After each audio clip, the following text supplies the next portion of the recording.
While I was sorting through some of my collection of figures based on video games, I found Grunt here from the Mass Effect line. Grunt I purchased back in, I want to say 2018 from a collector store, originally priced at $40, and then they priced it to around $16 during the December holidays. I was actually able to buy quite a few figures from the NECA Player Select EA line while I was at it. Interesting to see that Mass Effect wasn't part of that same line. Really unique packaging here on these toys compared to the stuff that I'm used to today. It says here that he also included some code for multiplayer content, and the other side features his only main accessory, the M300 Claymore shotgun. The Normandy theming throughout the packaging just looks awesome, and the Grunt figure looks really cool inside as well, mainly for those specific special molds. If I flip him over here, we can see the other figures in the toy line. It shows us a description of the games and the figure roster for waves 1 and 2. My collection is mostly complete. I'm missing just 3 figures, but pretty important ones as well. Our first wave consisted of Thane, Tali, Shepard, and Grunt. I don't believe Jane was ever made as a figure. We also have a description of the game's narrative and also individual descriptions too on those characters. A smaller window down below shows us the two themes together, Series 1 and Series 2, which included Miranda, Garrus, Legion, and Morden. So this is what my collection looks like currently in 2024. You can see easily which ones I'm missing. I have a wicked series of the world building characters and no playable protagonist. The same store I bought Grunt from is the exact same place I bought the McFarlane Andromeda figures from. I bought these toys as investments at the time for when I would eventually play through the Mass Effect series and inevitably fall in love with them. I could just kind of sense that it was going to be my kind of thing. I managed to find my other figures quite recently, like I said, so I wanted to take a look at Grunt and the other figures all together.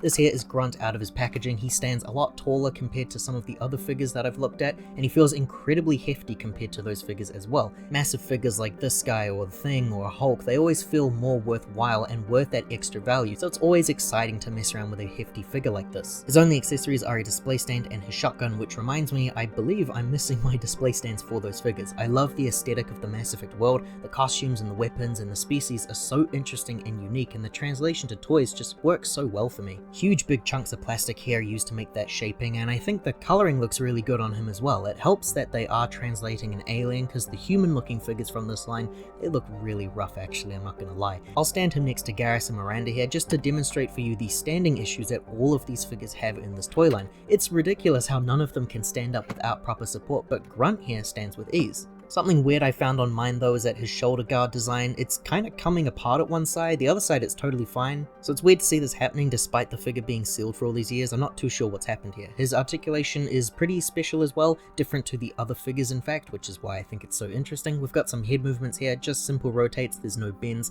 He features bends and rotates in his arm right up there by the shoulder, and the elbow also features a bend here, and the hands are on ball joints, so we do have some full rotations here. That's about it for the arms though. The other side can move the exact same way.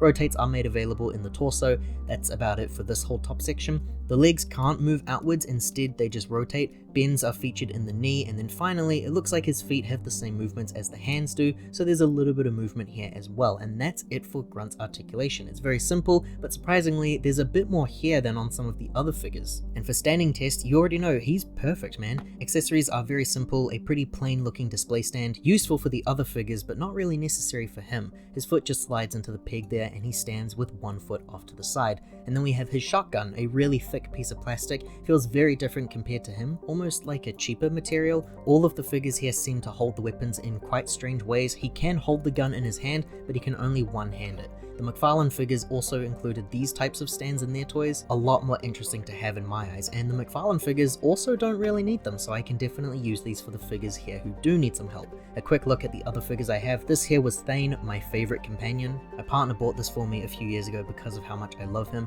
He's awesome, but he is stuck in this weird actiony sort of pose, so he does really need a lot of help standing because of this. His accessory is a handgun that he manages to hold onto for this recording, but usually it's just dropping out of his hands regularly.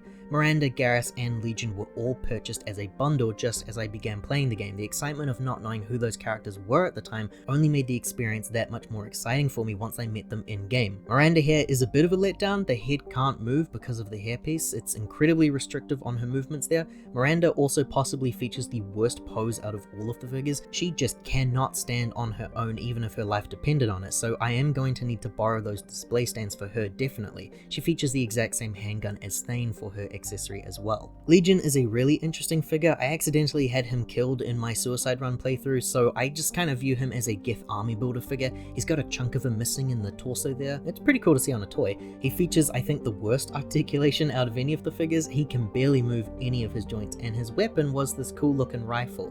Like the others though, he can only hold on to it with one hand, and it falls out quite a lot as well. He will also need a stand. The last figure I have here from this batch is Garrus, the best companion Garrus. He's great, he makes for such a cool looking figure as well with all of his battle damage design there. His articulation feels pretty stiff compared to the other figures, but the aesthetics of him compared to those others is amazing. I love the colors and his armor choice here. He features a very fancy looking sniper rifle, and I wish he could look cool while he holds it, but he really doesn't. And I showed off the Ryder siblings before from Mass Effect Andromeda, a game that I've not actually played yet. I bought these on the cheap, they were around $10 each. And the line now went to McFarlane Toys for these figures. These figures all included an unmasked look, but I removed them and swapped them for the helmets because it makes them look like N7 default soldiers, and I thought that would make for a better display. I actually really like these figures a lot too. The weapons here are pretty special and unique, and the level of articulation here on these toys in comparison to the others is crazy, like a night and day difference. That's my look at a little Mass Effect collection. If I ever make a sequel video on Mass Effect toys,